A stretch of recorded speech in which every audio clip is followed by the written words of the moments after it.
Hey, this is Ink, and it's the Hot 100 show. Hey, it's Cat Side. Hey, it's Tate McRae. Hey, what's up? It's Sabrina Carpenter. Girl, we did it, baby. Hey, it's Megan Trainor. And this is the Hot 100 show. This is the Billboard Hot 100 Top 10 for the week dated September 27. How It's Done falls to 10.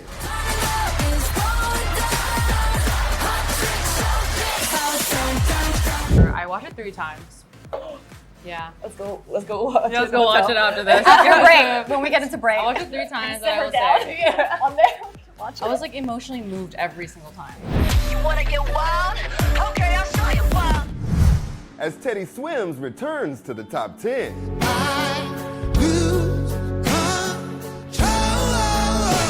It's such an honor, and I don't know. I knew the song is special, but I mean to see it's just will not leave that top 10.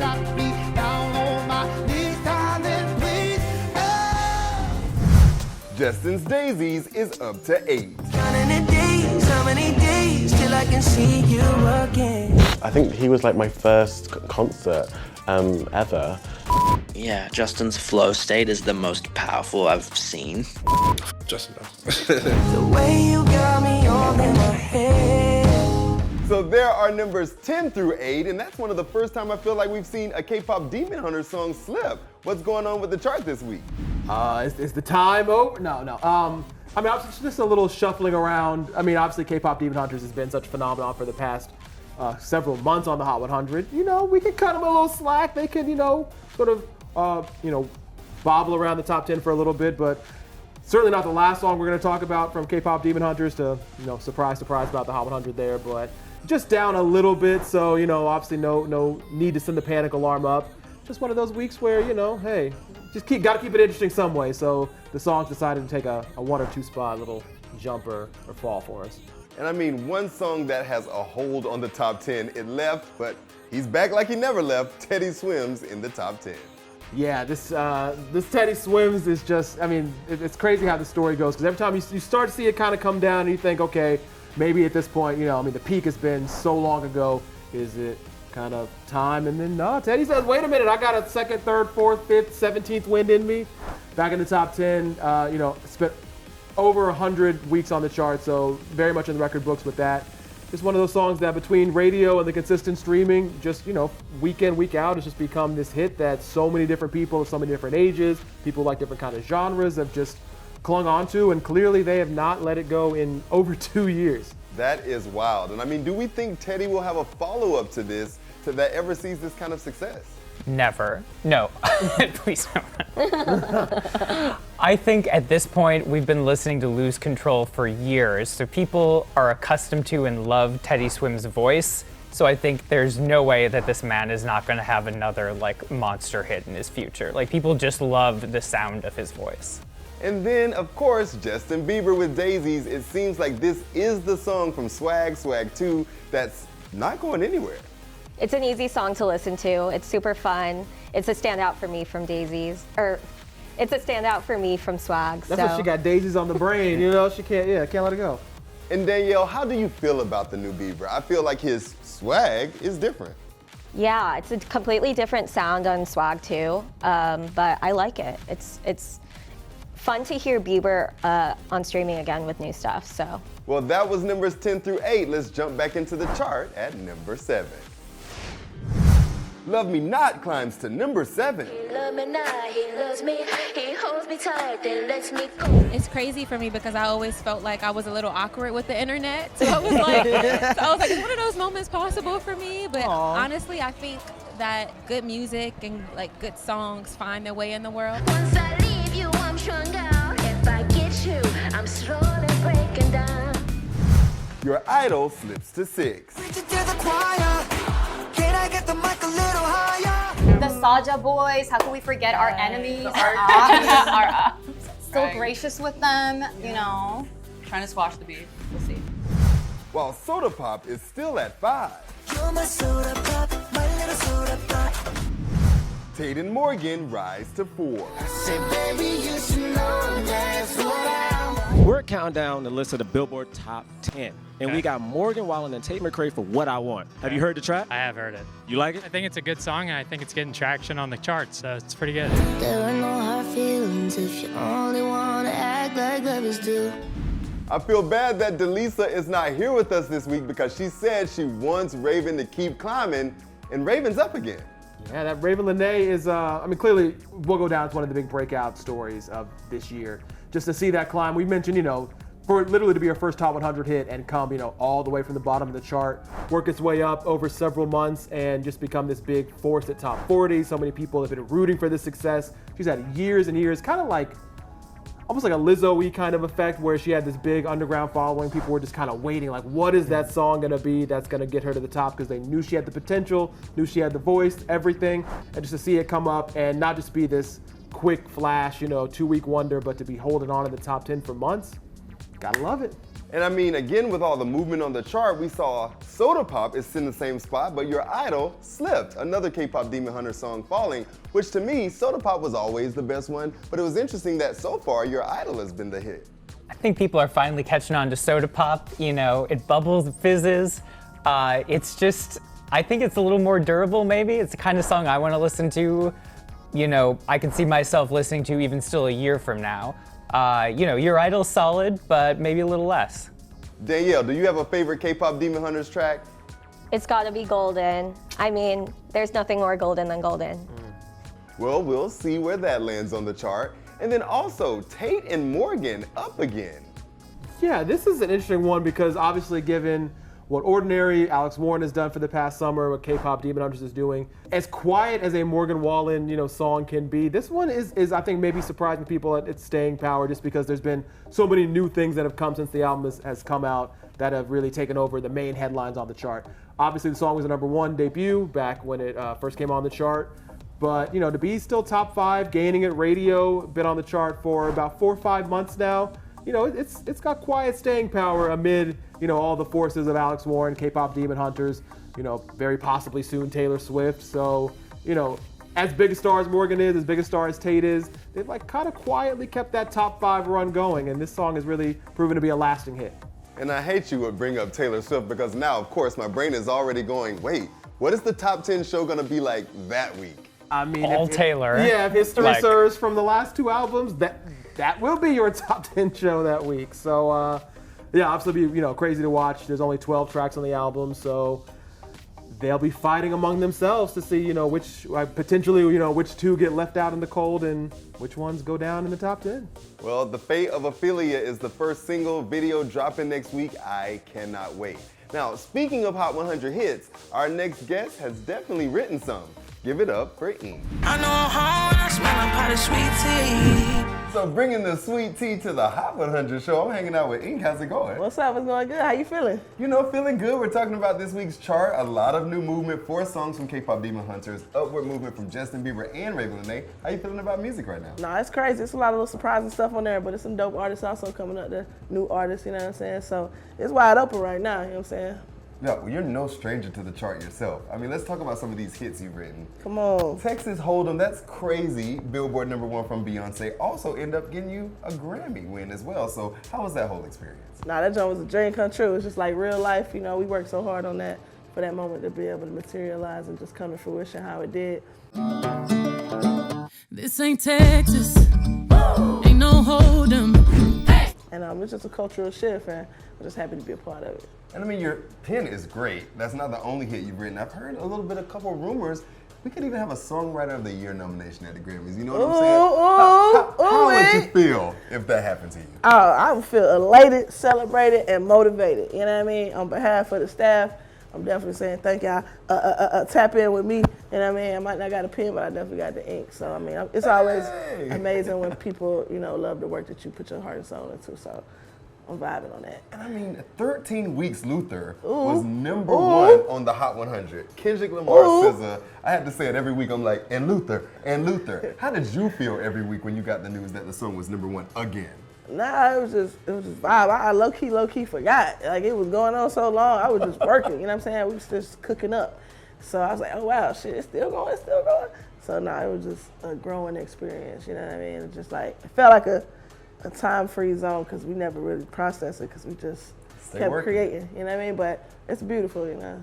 Yeah, and I think our people in New York want to ask you some questions about it. So Okay, NYC, New York, where y'all what's at? up? Where y'all at? New York? So as someone who's written a huge #1 hit, you know, that prominently features a sample, I'm just curious, how does that work? You know, did the sample come first, or did you write the song first and then the sample kind of entered later? What was the process there? You know, the process is definitely a process, but one thing you got to do is trust it. I think it's Luther Vandross, so let's just be for real. It's gonna start with Luther and it's gonna end with Luther. You know what I mean? So like you just kind of go off that vibe that Luther got and just give it a new spin and just making sure like it's original at the same time because it's such a classic song. You know, when you're doing a classic song like that, you can go right or you can go wrong. But Luther definitely got the vibe started. It go in, out, do it slow. Maybe you was lost, strike, go. Yeah, I mean, you're continuing the vibe. Let's talk about the new music. Ooh. New EP. New music. October 3rd. Big Buskin. October 3rd, have you heard? Big Buskin, I'm excited. It's really a project about just taking your passion, putting it on Front Street, coming from the streets, you know what I'm saying, and making it to the stage, and just taking your dream that started from nothing and turning it into something. So whatever you're doing, you know what I'm saying, you out here interviewing, you Big Buskin too, you know what I'm saying? So you started off little, now you're going big. So Big Buskin. So it's all an energy is what Big Buskin is. A frequency, yes. It's for sure energy. Okay, and then talk to me about Sweet Tea. The video is amazing. Obsessed with it. Thank you. So talk to me about like the creative process behind Man, it. shout out to the family. My granddaddy, I got to give him footage credit because he recorded all that on VHS. Really? Yeah, we got a tape back at my grandma's house. We got like a whole wall full of videos that he's recorded. So we put that in with the VHS and then got some of the shots with the homies as we were just out and about. We didn't even know we were shooting a music video. Wow. We just was getting shots and then like it just came together organically. So shout out to my family, man. My family, my auntie did the intro. That's an awesome family project. Yeah, I put them in the It was a studio. reunion, I put them in the studio. They started little rap groups, our 7OG, you know what I mean, Auntie all them. So yeah, they cried on the video. People was like, I love it. Oh They man, were that's crying. amazing. Get you in your feels, you know, we all got family, so yeah, of you know, course. we love them and hate them. We just gotta, at the end of the day, Embrace pay them. homage. Yeah. Well, it's so good. Everybody at home, take a listen to Sweet Tea. You see, with the love of family, we can achieve. And then, of course, like, how do you approach when you're like writing Big Buskin versus like writing for big artists like SZA, Kendrick, and Beyonce when you're doing your stuff? Well, see, when I'm in that ink, see, when you tap into that ink frequency, you know what I mean, it just comes. You just gotta let it flow, and then you pick up where the flow take you. You know what I mean? So you just gotta put the paint where it ain't, do it nobody else can. You know what I mean? So that's how I was rocking. I just be jamming on the guitar, or I might hear something from the guys, the band, just start. It's just inspiration everywhere. You know what I mean? It ain't no type of way to contain it. It's just about capturing it as fast as we can and authentically as we can, so we don't lose it. We start creating another song and another song and another song. So I think the story just unfolded and told itself. You know what I'm saying? We got real hitters from New York too on there, real interludes. So make sure you tap in. Like I said, it's a story from a real glory, and you gotta listen from top to bottom.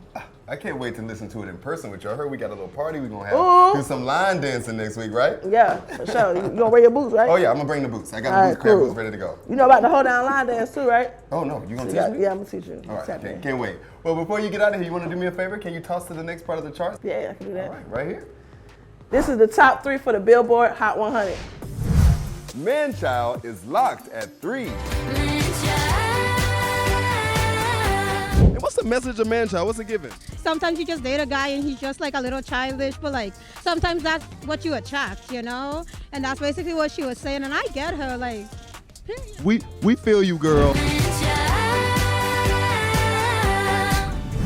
Ordinary remains at number 2. Ordinary, I want you laying me down to a dead and dead. Did you know that your song Ordinary has had a really good year?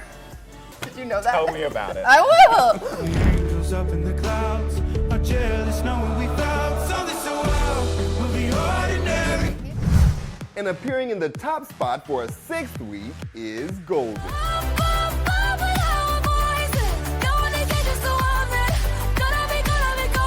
I mean, my friends don't listen to radio, but like they've been listening to radio just to hear it, and they'll send me videos. They'll be shopping out, like I think at Ulta was playing or something. I don't know. It's everywhere.